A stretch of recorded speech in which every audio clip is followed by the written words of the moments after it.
So back in 2004, this was piloted by Fannie Mae.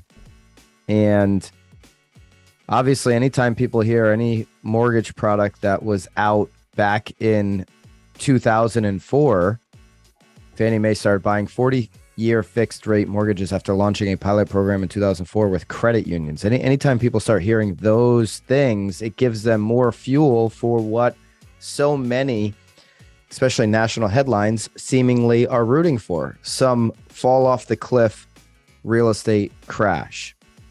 When you relate anything back to those years, oh, it's going to happen all over again. Here it goes.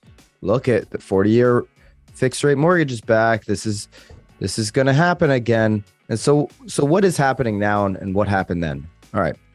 So right now, non-bank mortgage lender Newrez, N-E-W-R-E-Z, says 40-year interest-only loans will help borrowers and investors who have been priced out of today's market, kind of what Chaz just talked about there. So they're rolling out they have a 40-year fixed rate mortgage, and they also have this 40-year interest only for the first 10 years. So home buyers who use it to finance the purchase won't be required to pay down any of the loan principal for the first decade they own their homes. This is a non-qualified mortgage.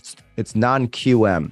You hear a mortgage lender talk about non-QM loans, stands for non-qualified. What that means is that it's not government backed, essentially. So it's not guaranteed by Fannie Mae or Freddie Mac. And typically borrowers will pay higher interest rates, even higher than what the interest rate is today. So like we know it's up over 6, which historically isn't that high, but in the last few years seems very high from where we were just, a year and a half ago to where we are today. Okay. So higher rates, and it's not guaranteed by Fannie Mae, Freddie Mac. And you get into some problems when you don't have a guarantee on the loan.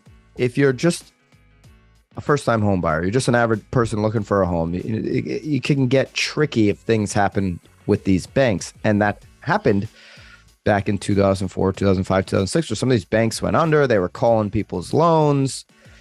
And when you're not guaranteed by Fannie or Freddie, you might be having a bank say, hey, you gotta get somebody to give you a new loan, or you gotta pay me the money like now. There's different things that can happen, and it can be shocking to someone. The other problem that people got into back then is they wanted a house so bad that they were to go and do this 40-year loan or this interest-only payment. They were stretching the boundaries of what they could afford on the interest-only payment. So you gave the example, $400,000 house is $1,100 less than what they would be able to afford, or it's $1,100 less than what the 30-year fixed rate mortgage would be, right? That was the breakdown?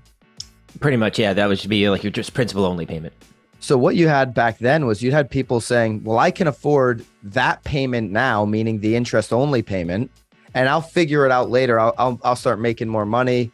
I'll get another job, whatever. I'll figure that out later when I have to start paying principal. But the max payment, or I'm like, I can barely even make this max payment of interest only, is all I can afford right now. And that doesn't take into account the other 30 years in the loan. It doesn't take into account the lifetime of the loan. And really, these banks need to be, verifying income that you can pay the loan throughout, right? And they're projecting into the future that obviously you're going to keep your job. You're going to be making relatively the same, or at least get increases in your salary that are in line with inflation. Obviously, that's super debatable as we sit here in 2022. But that's where these things can go sideways, is that when the principal payments start kicking in, and they were doing like 2 to 5 year interest only. So it was even longer than 10 years back then. It can get really risky. Now, what I'll say is the 40-year loan and interest only loans are right for some buyers.